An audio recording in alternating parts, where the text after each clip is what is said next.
No gold is not in her.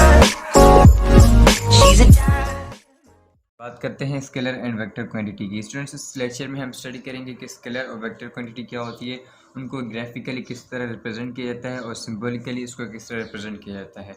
सबसे पहले आता है स्केलर क्वांटिटी। स्केलर क्वांटिटी क्या होती है? Physical quantity which only depends on its magnitude is defined as scalar quantity. वो फिजिकल क्वांटिटी जो सिर्फ और सिर्फ अपने मैग्नीट्यूड पे डिपेंड करती हैं, उसको हम क्या कहते हैं? Scalar quantity. या आप उसको ये कह सकते हैं, वो फिज़िकल क्वांटिटी जिनको डिफाइन करने के लिए हमें सिर्फ उनके मैग्नीट्यूड की ज़रूरत पड़ती है, तो उसको हम क्या कहते हैं? स्केलर क्वांटिटी कहते हैं। या आप उसको ये भी कह सकते हैं, फिज़िकल क्वांटिटी ऐसी फिज़िकल क्वांटिटी जिनकी डायरेक्शन अगर हम चेंज करें उस पे कोई इफ़ेक्ट ना पड़े, तो उनको हम क्या कहते हैं? स्केलर क्वांटिटी कहते हैं।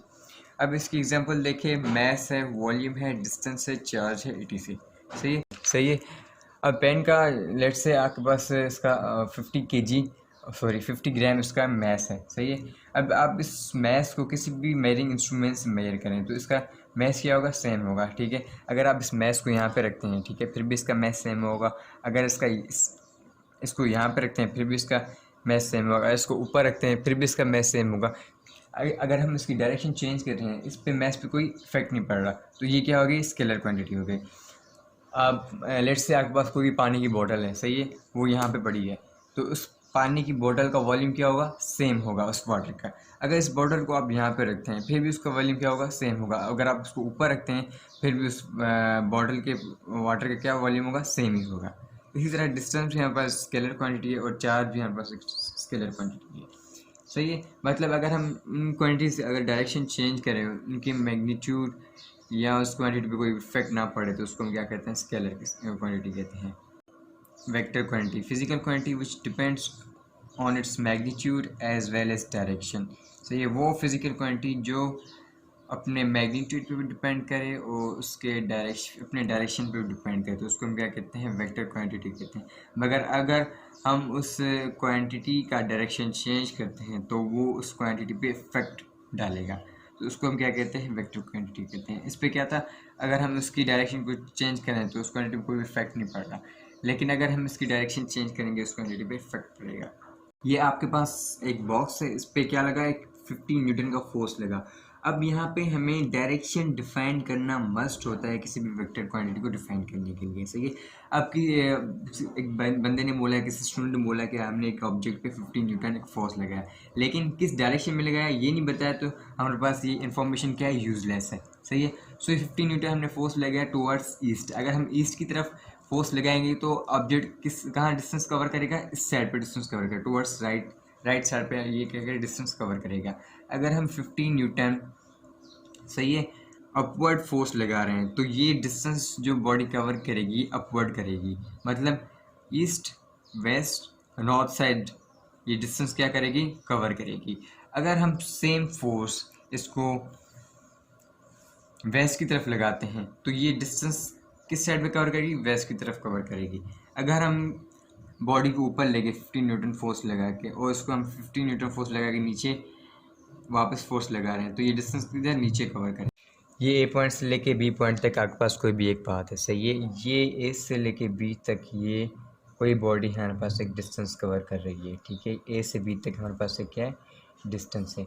अब डिस्टेंस एक क्या है? स्केलर क्वांटिटी है, उसके लिए हमें किसी भी डायरेक्शन की ज़रूरत नहीं पड़ती। ए से लेके बी तक ये पूरा डिस्टेंस कवर करेगा। हमें इस बात से कोई गज़ नहीं से कहाँ से आ रहा है कहाँ से नहीं जा रहा, क्योंकि करना तो उसको ये टोटल पाथ कवर करना ही है, सही है। तो ये हमारे पास एक स्केलर क्वांटिटी है। और डिस्प्लेसमेंट क्या होती है? देखें, डिस्प्लेसमेंट हमारे पास एक वेक्टर क्वांटिटी है, सही है। अब डिस्प्लेसमेंट होता है हमारे पास शॉर्टेस्ट डिस्टेंस बिटवीन 2 पॉइंट्स। ये यहाँ पास ए से लेके बी तक ये शॉर्टेस्ट डिस्टेंस है, इसको हम डिस्प्लेसमेंट कहेंगे। अब ये डिस्प्लेसमेंट के लिए डायरेक्शन मैटर करता है। ये डिस्प्लेसमेंट इधर वेस्ट से ईस्ट की तरफ जा रहा है या हमारे पास नॉर्थ से साउथ की तरफ जा रहा है, क्योंकि ये हमारे पास एक शॉर्टेस्ट डिस्टेंस है जिसके लिए डायरेक्शन बहुत इंपॉर्टेंट है। सो डिस्टेंस हमारे पास एक स्केलर क्वांटिटी है, डिस्प्लेसमेंट एक हमारे पास वेक्टर क्वांटिटी है। वेक्टर को रिप्रेजेंट करने के लिए दो तरीके होते हैं, एक होता है ग्राफिकल रिप्रेजेंटेशन, दूसरा होता है सिंबॉलिक रिप्रेजेंटेशन। ग्राफिकल रिप्रेजेंटेशन में दो चीज़ें इंपॉर्टेंट होती है, लाइन सेगमेंट और एरो हेड। लाइन सेगमेंट जो होता है वो उस वेक्टर की मैग्नीट्यूड को डिफाइन करता है, और एरो हेड जो होता है वो उस वेक्टर की डायरेक्शन को डिफाइन करता है। अगर आपको कहा गया कि आप 5 न्यूटन फोर्स लगा रहे हैं इस डायरेक्शन में, और आपको कहा गया है कि आप उसको ग्राफिकली रिप्रेजेंट करो, ठीक है, सो आप magnitude in the form of line segment लिखेंगे 5 न्यूटन, ठीक है, ये आपका मैग्नीट्यूड हो गया, और डायरेक्शन को आप एरो हेड से डिफाइन करेंगे। इसकी तरफ आपको कहा गया है तो आप इसकी तरफ आप एरो हेड लगा लेंगे। अगर आपको कहा गया है कि आप सेम फोर्स लगाएं टुवर्ड्स वेस्ट, तो आप क्या करेंगे, मैग्नीट्यूड तो सेम रहेगा लाइन सेगमेंट, लेकिन जो एरो हेड की डायरेक्शन होगी वो चेंज हो जाएगी। पहले इस साइड पे लगी हुई था एरो हेड, अब इस साइड पे लग जाएगा, मतलब ये 5 न्यूटन फोर्स लगी है टुवर्ड्स वेस्ट। ओके, अगर आपको कहा गया है कि आप लेट से ही आपके पास एक एक्स और वाई एक्सिस कोऑर्डिनेट्स हैं, सही है, आपको कहा गया है कि आप 10 न्यूटन फोर्स लगाएं टुवर्ड्स ईस्ट और नॉर्थ, मतलब नॉर्थ और ईस्ट के दरमियान आप 10 न्यूटन के फोर्स लगाएं, तो ये 10 न्यूटन का फोर्स इस तरह लग जाएगा, क्योंकि इनके दरमियान जरा है तो एरो हेड भी इनके दरमियान आएगा। ये इसका हो गया मैग्नीट्यूड। अब इससे हमारे पास क्या फ़ायदा होता है, ये ग्राफिकल रिप्रेजेंटेशन में ये हमारे पास किसी भी रेफरेंस से हमें इसका एंगल पता लग जाता है कि किसी पॉइंट से इसका एंगल कितना बनना है। लेट्स से यहाँ पे इसका एंगल बनना है 45 डिग्री। सिंबॉलिक रिप्रेजेंटेशन में ये होता है कि आप किसी वेक्टर क्वांटिटी का आप सिंबल लिखें, सही है, जिस तरह हम फोर्स को मैथ से डिनोट करते हैं, सही है, तो उसके ऊपर आपने एरो हेड लगा लिया, सही है, तो ये हमारे पास एक वेक्टर क्वांटिटी होगी। इसी तरह एक्सप्रेशन का देखें, एक्सप्रेशन का हम ऐसे डिनोट कर सकते हैं, सही है, तो ए के ऊपर हमने एरो हेड लगा लिया और उसके साथ लाइन सेगमेंट भी लगा लिया।